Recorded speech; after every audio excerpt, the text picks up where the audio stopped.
The Beatles were preaching love songs from the beginning of their career. The romantic undercurrents of their first hit, Love Me Do, and its flip side, P.S. I Love You, were immediately apparent. But as they progressed artistically, so did their view of love.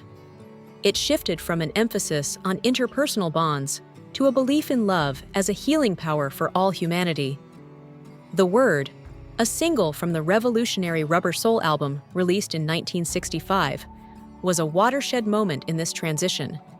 It was a pioneering moment when the band made love the central theme, urging everyone to follow its example. The Fab Four had already begun to value record time more than performing live, realizing that they could let their imaginations run wild in the studio, where they could create music without interference. Their tour schedule was packed, but they were pushing themselves to new creative heights in terms of songwriting, arranging, and production. They entered what many call their adult phase that year with the publication of Rubber Soul, their second album. This was the period when their music got more complex and thoughtful.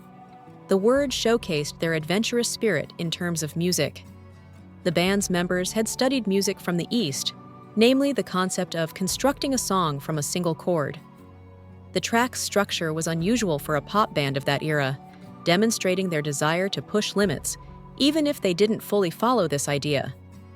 According to John Lennon's recollection in the Beatles anthology, the song's lyrics were inspired by a profound realization he had about love, a subject that would continue to play a significant role in his music throughout his life.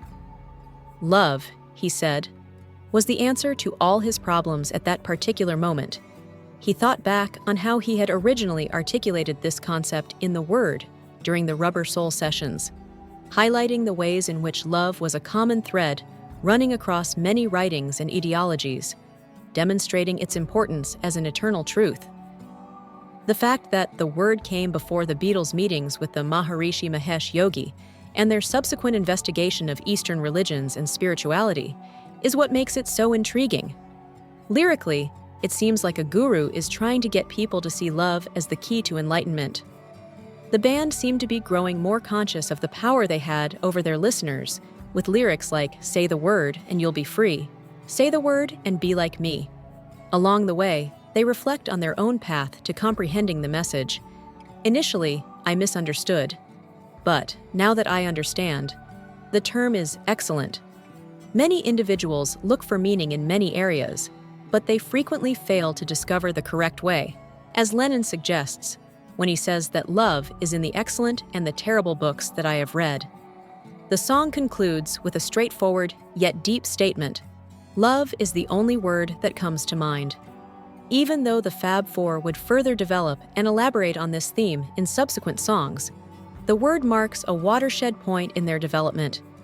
This was the first time they truly believed in love as a universal principle, and they would fight for it for the rest of their lives.